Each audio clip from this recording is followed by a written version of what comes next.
Aujourd'hui, j'ai énormément de choses à dire. Je me demande, je vais aller par ordre de priorité. Ce qui m'a jugé d'utile de réaborder, mais plus en profondeur, par rapport à pas mal de choses qui sont survenues tout au long de ma vie et à laquelle ça a eu une forte incidence. Les ondes électromagnétiques. Il y a des ondes électromagnétiques qui viennent de certains appareils électroniques, comme micro-ondes. C'est pour ça qu'on conseille de ne pas manger un plat réchauffé au micro-ondes, parce que plus il va être disposé vis-à-vis des ondes,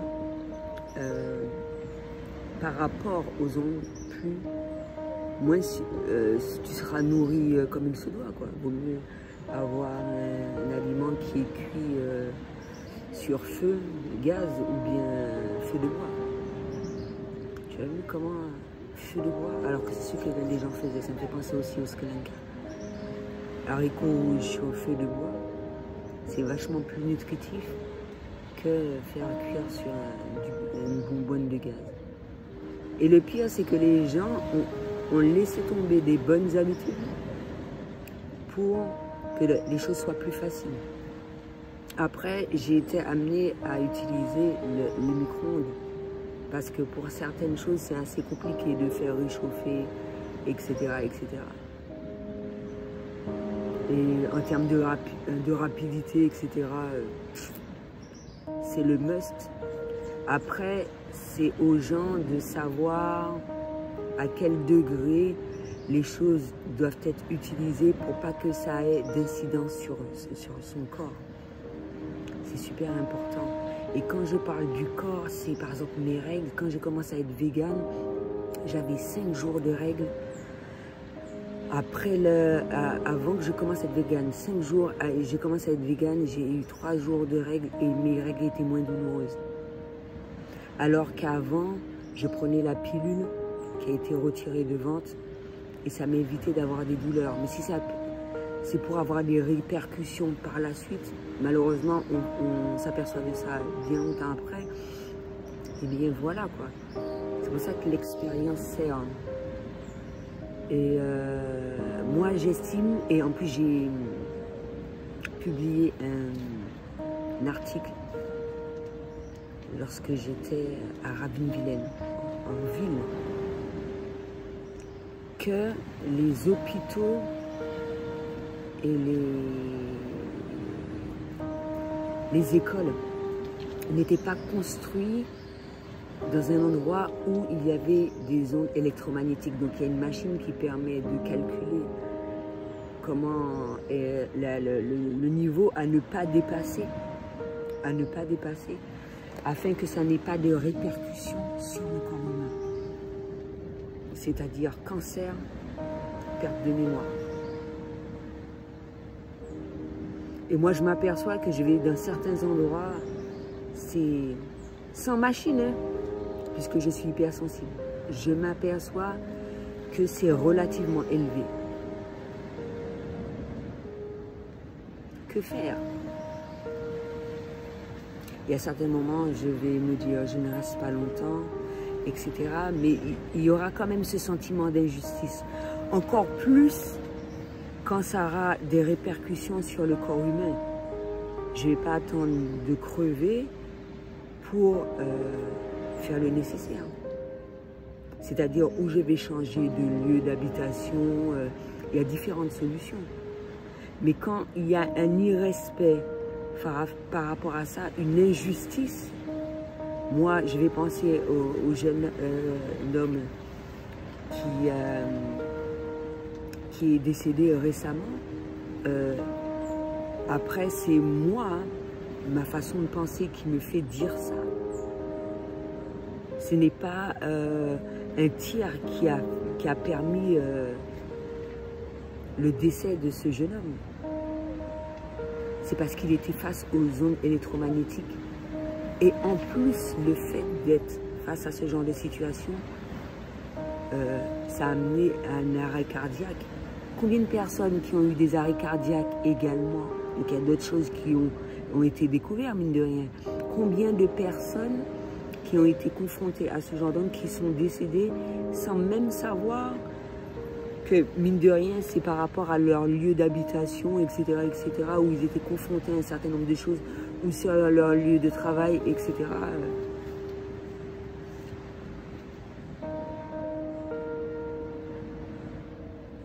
C'est pour ça que c'est important.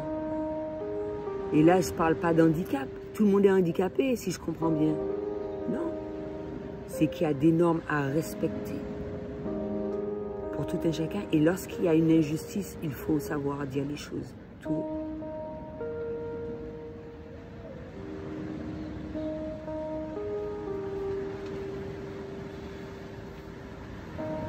Purement et simplement. Comme j'ai dit, je ne suis pas contre la technologie et tout ce qui s'ensuit. Les gens sont libres de choisir ce qu'ils souhaitent dans leur quotidien. On n'a pas à leur en imposer. Et quand le nécessaire n'est pas fait, il y a un manque de respect, etc. Il y a des choses à mettre en œuvre en fonction des lois qui ont été votées. Et si la loi n'a pas été votée face à telle difficulté, eh bien, il y a des gens qui font... c'est pour ça qu'il y a des gens qui se manifestent, etc.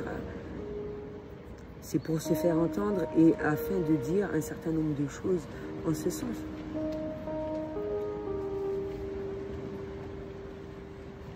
C'est pas bon, c'est pas bon. Il y a une manière à faire, tout en ayant conscience, etc. Une évolution peut être faite tout en respectant l'être humain, respectant la nature, etc. Tenir compte de tous ces éléments. On ne peut pas empêcher aux gens d'évoluer dans tous les sens du terme. On ne peut pas. Mais qu'un certain nombre de choses soient mises en place. Moi, j'estime que face à toutes sortes d'évolutions, il y a toujours un certain nombre de choses qui se mettent en place. Avant même que ça soit mis en vente, ou c'est comme micro-ondes, on a évalué toutes sortes d'incidents. Bon, après, avec le temps, on ne sait pas, c'est à court terme, des fois, que des essais, des tests sont faits. Mais à long terme, on ne sait pas quelle incidence que ça a. Mais quand même informer le consommateur. Ben oui, c'est la moindre des choses. Et en fonction de ça, une personne est mieux à même de savoir quelle décision qu'il doit prendre.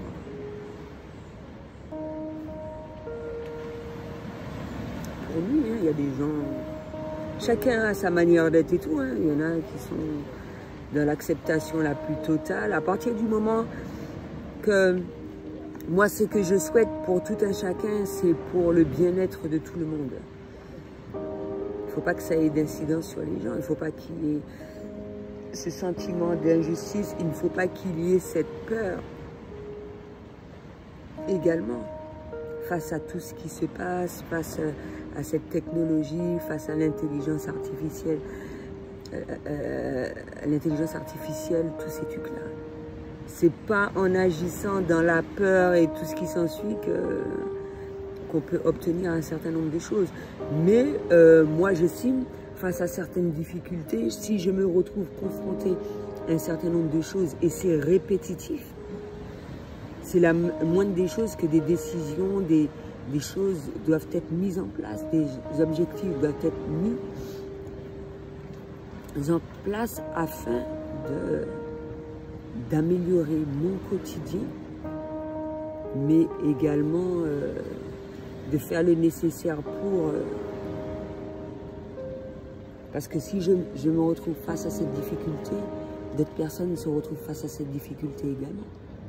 Je pense pas qu'à ma gueule, mine de rien, à travers ma démarche, ce que je vais faire pour moi.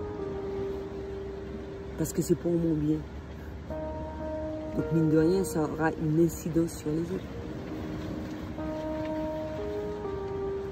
Ça ne peut être que bénéfique. Si tu prends des décisions bénéfiques pour toi, ça ne peut être que bénéfique pour les autres.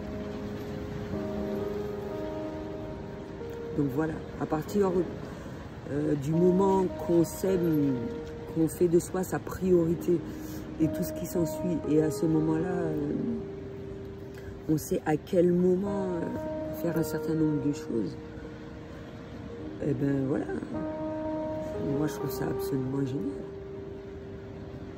Je vois pas quel problème que ça puisse procurer. Tout est relié, tout est connecté. Les situations, de loin, de près, de différentes personnes, ça va dépendre de la dimension, du lieu, des personnes qui nous entourent, etc. Se stabiliser par rapport à tout cela. Prendre conscience que pour un hypersensible, il y a beaucoup de phénomènes de crise et qu'on est habitué, mais plus on va apporter des éléments dans notre quotidien qui nous permettront de vivre cela au mieux ça sera. Mais c'est naturel. Pour un artiste, ça va être « Ah ouais, je ressens cette sensation-là, ah, une idée va émerger, c'est génial », l'accueillir comme un cadeau. Par rapport à certaines personnes, ils vont te le véhiculer d'une manière qui n'est pas appropriée, ça ne doit pas avoir d'influence sur soi. On va te dire, ah oui, t'es malade, t'es une maladie, allez, je te pile une étiquette, etc. Plus dans le sens, ah oui, tu déprimes, faire de façon à ce que la déprime dure dans le temps et tout, c'est pas le but d'un praticien ou ce genre de choses, non. Et quel que soit le domaine d'aide, c'est le but d'aider.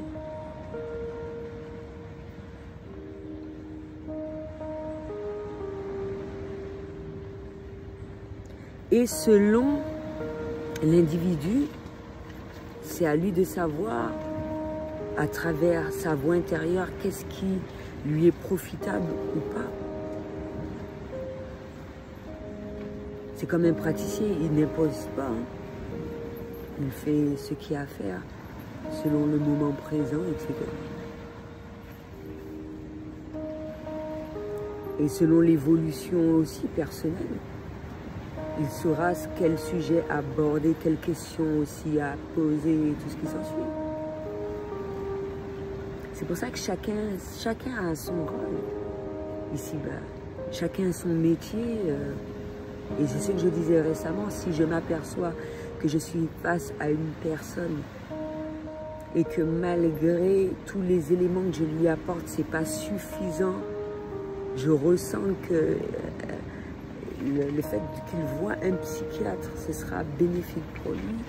Je ne lui dis pas ça parce que je souhaite qu'il dégage ou un truc du genre. C'est que franchement, il y a besoin, il y a un grand besoin. Dans la sophrologie, c'est c'est les choses à laquelle on te dit. Hein. Il y a un certain nombre de choses que tu peux faire. Tu ne peux pas faire d'ordonnance. Ce sont des remèdes via l'homéopathie, fleur de bac, tout ce qui est naturel. Mais quand c'est plus, ça ne remplace pas une prescription médicale, etc., etc. Non, ça ne remplace pas. Comment je peux expliquer? Les gens sont libres de faire ce qu'ils veulent. Il y a des gens qui vont se diriger vers le naturel, vers les médicaments ou différentes méthodes. Parce qu'il y a des praticiens, des psychiatres qui utilisent différentes méthodes. Et selon ce que tu vas, les choses à laquelle tu vas parler, un praticien, il va te diriger vers selon que tu souhaites. Vers selon que tu souhaites, ou ici, il estime qu'il y a un recours médicamenteux qui doit être fait. Il va te le proposer, il ne va pas te l'imposer, il ne va pas te surveiller, venir chez toi, est-ce que tu prends tes médocs et tout. S'il estime qu'il y a ce besoin-là, c'est pas la chose qu'il va faire, il va faire de façon à interner cette personne-là. Eh bien oui, parce que cette personne ne peut pas, comment dirais-je, se débrouiller seule, déjà de prime abord, et on sent une forte déprime, beaucoup d'éléments. Chaque personne qui sont dans ce domaine plus ou moins, là c'est diplômé, etc., etc., remède naturel, ça va être autre chose. Ça va être autre chose. Mais si moi j'estime que c'est pas suffisant, je me dis pas, ouais, je suis la plus puissante de l'univers et tout. Je sens que cette personne-là a besoin. Et là, ça va dépendre également par rapport au lieu à laquelle la personne habite, etc. C'est comme je disais récemment. Si tu peux faire vivre dans la pampa, c'est clair que ce qui va te revenir à l'esprit, c'est des remèdes naturels, etc., plus ou moins, ou selon la qualité de vie que tu vas avoir. Mais si toi, tu es à fond dans un certain nombre de choses, tu es très jack ou des trucs du genre, ouais, tu vois, et que tu n'arrives pas à... Tu es très addict, hein, tu n'arrives pas à lâcher du pied, etc., c'est tout à fait normal. Hein. Selon certaines... Je sais pas, moi, c'est ce qui m'a traversé l'esprit.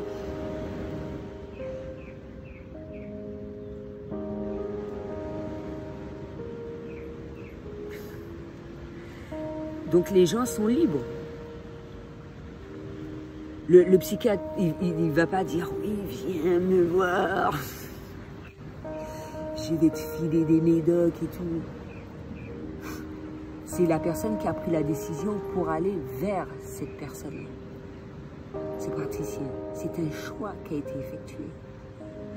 Une décision, une prise de conscience plus ou moins, et de se dire que oui, durant ce laps de temps de ma vie, ou afin de m'aider pour un certain nombre de choses, j'aurais besoin de cette tierce personne. Ou sinon, un généraliste va te diriger vers le spécialiste. C'est l'idéal. Parce que des fois, tu te dis, ouais, j'ai mal tel endroit, tout ça, ou au pied et tout, tu vas voir un podologue, et puis, alors que c'est des problèmes de circulation que tu as, mon pauvre. Les spécialistes, ça sert à quelque chose quand même.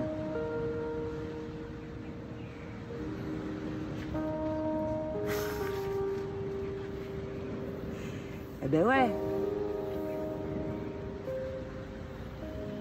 Donc je ne me permets pas. Je sais que j'ai été formée pour un certain nombre de choses, que je peux me permettre d'aider. Je ne mets pas une personne en danger, encore plus qu'elle ne l'est. Le but, ce n'est pas de ça, c'est que la personne s'en sorte.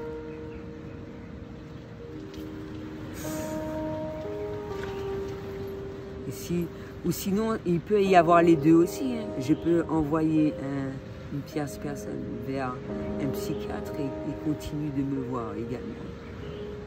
Ça complète. Et justement, il me fait part de son traitement et en fonction de son traitement, je vais ajouter un certain nombre de choses à laquelle moi, je peux conseiller.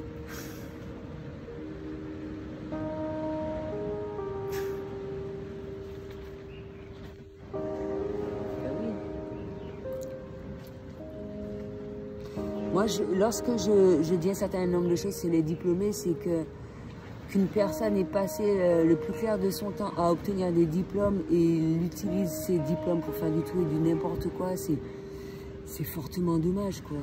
Je n'ai pas nommé de personne en particulier, bien sûr. C'est fort dommage.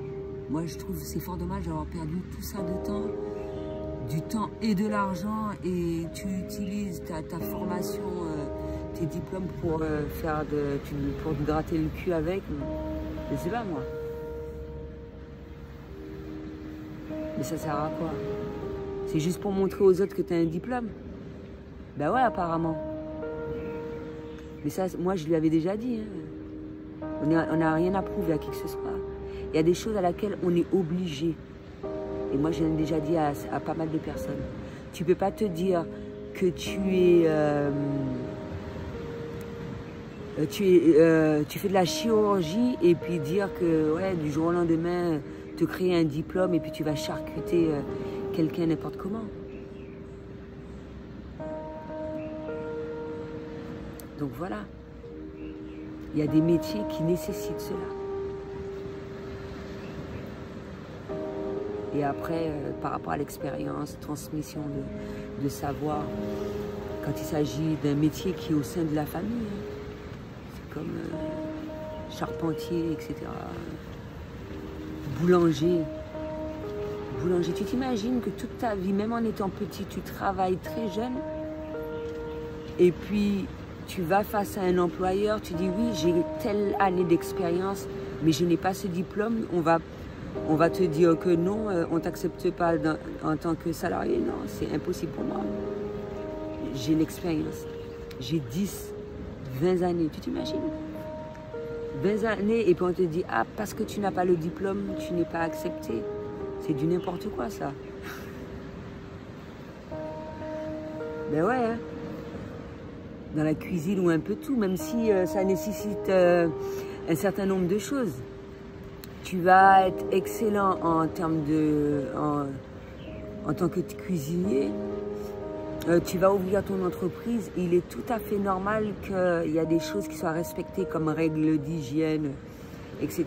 Tu dois passer ça. C'est pour que ça soit dans les normes, parce que si on fait une descente, ça va être chaud. De toute façon, on informe aux gens de toutes ces choses-là. Il y a un minimum, surtout quand il s'agit de mettre en danger un individu. Il y a un minimum à faire et à être, parce qu'il ne faudrait pas attendre qu'il y ait un incident, justement, qu'il y ait une personne qui décède ou qui soit malade, asphyxiée, intoxiquée, etc. On a déjà entendu ça souvent, intoxication alimentaire, c'est tout à fait normal. La personne, la dernière chose, elle va chez le médecin, il lui arrivait telle chose, le dernier endroit qu'elle a été, c'est dans tel restaurant, mon pauvre, tu vas empêtrer. Hein. Ah ouais, ça ne rigole pas. Hein. On ne fait pas du n'importe quoi. C'est pas parce que c'est ton restaurant, etc., que tu vas faire ta loi, c'est la fête du slip, etc. Là, il y a des gens qui viennent là, ce ne sont pas des chiens. Et dans tous les sens du terme. Les endroits publics, ce ne sont pas des chiens, c'est ton restaurant. Mais le client est roi. Tu ne fais pas du tout et du n'importe quoi vis-à-vis des gens. Un truc, c'est produit, tu es face à une injustice, il est tout à fait normal que tu portes plainte.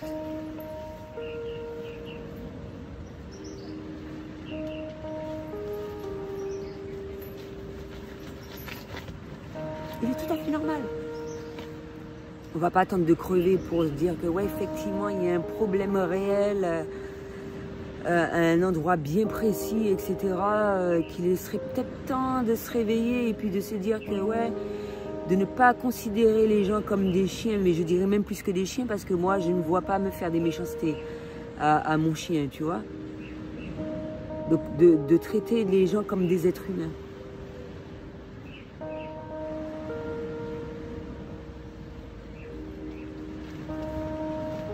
Donc voilà, moi, s'il y a quelque chose qui est à faire, je vais le faire. Parce que je ne suis pas une personne qui va fuir, etc. Ça m'est déjà arrivé dans un restaurant de fast-food où il y a un degré on a élevé le tube des ondes tellement fort, mais juste histoire de faire évacuer les clients. Tu vois ce que je veux te dire? Et je ne vois pas pourquoi les gens vous dérangent. Ils vous dérangeaient avant? Pourquoi les gens vous dérangent? Ils ont besoin de machin? Ou sinon, tu dis ça à la personne, le manque de communication, d'humanité. Oui, monsieur, excusez-moi, machin, où nous allons fermer? Est-ce que ce serait possible? Voilà. Non, c'est pas aimable comme ça. Tu as envie que la personne parte, tu envoies des ondes sur elle et puis comme une merde, je sais pas quoi. Mais ça ne se fait pas, non? Ou je suis désolée, étant donné qu'il y a une grande affluence, vous n'êtes pas dans l'obligation, mais est-ce que ce serait possible, machin? Il y a des clients qui attendent, il y a différentes manières de le dire et les gens peuvent être dans la compréhension. Et toi, quand tu souhaites fermer, il y a des heures d'ouverture, de fermeture. Tu as envie de fermer ton magasin, tu as le droit de fermer ton magasin à des heures bien précises. Tu n'as pas, les gens n'ont pas à t'importuner au sein de ton entreprise. Si le respect n'a pas été fait à ce moment-là, eh ben, c'est le chef d'entreprise qui doit faire le nécessaire. C'est la même manière pour les vols et tout ce qui s'ensuit. La personne ne respecte pas. Il y a des lois pour tout. Il y a des règlements intérieurs, il y a un peu tout. La personne ne respecte pas ce que tu lui dis, alors que tu lui dis ça gentiment. Eh bien, à ce moment-là, on appelle la gendarmerie pour aider l'individu à évacuer les lieux. Pas traiter les gens comme des chiens. Qu'est-ce que ça veut dire? Parce que mine de rien, vous utilisez cette méthode, ça se retourne contre vous. C'est pas seulement les personnes qui ressentent ça, mais les membres du personnel aussi. Et vous avez des indemnités pour les membres du personnel.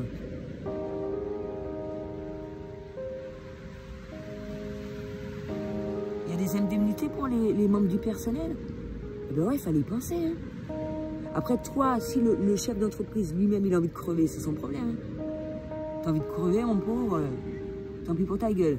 Tu peux augmenter les ondes électromagnétiques chez toi à foison, sans que ça ait d'incidence sur les gens qui t'entourent. T'as envie de crever la gueule ouverte, il n'y a pas de souci. Hein. Mais ouais, chacun est libre de faire ce qu'il veut concernant sa personne. Mais concernant les autres, attention.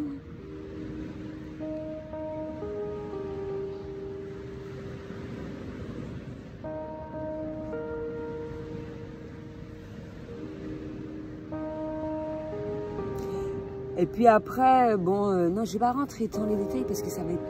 Les gens, c'est négatif. C'est négatif dans le sens que... Qui dit que technologie, il y a des choses... Je le disais tout à l'heure là, on est face à certaines difficultés. On s'imagine quelles difficultés, c'est comme la mise en vente d'un médicament, c'est la mise en vente d'un peu de tout. On est face à certaines difficultés. Et d'autres difficultés s'offrent à nous et agir à ce moment-là en conséquence.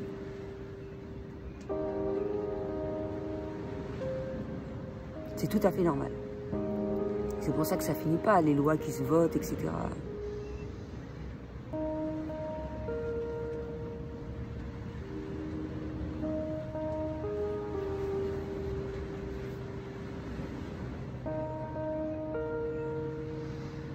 Donc voilà. Et puis en gros, je pense avoir tout dit. À bientôt.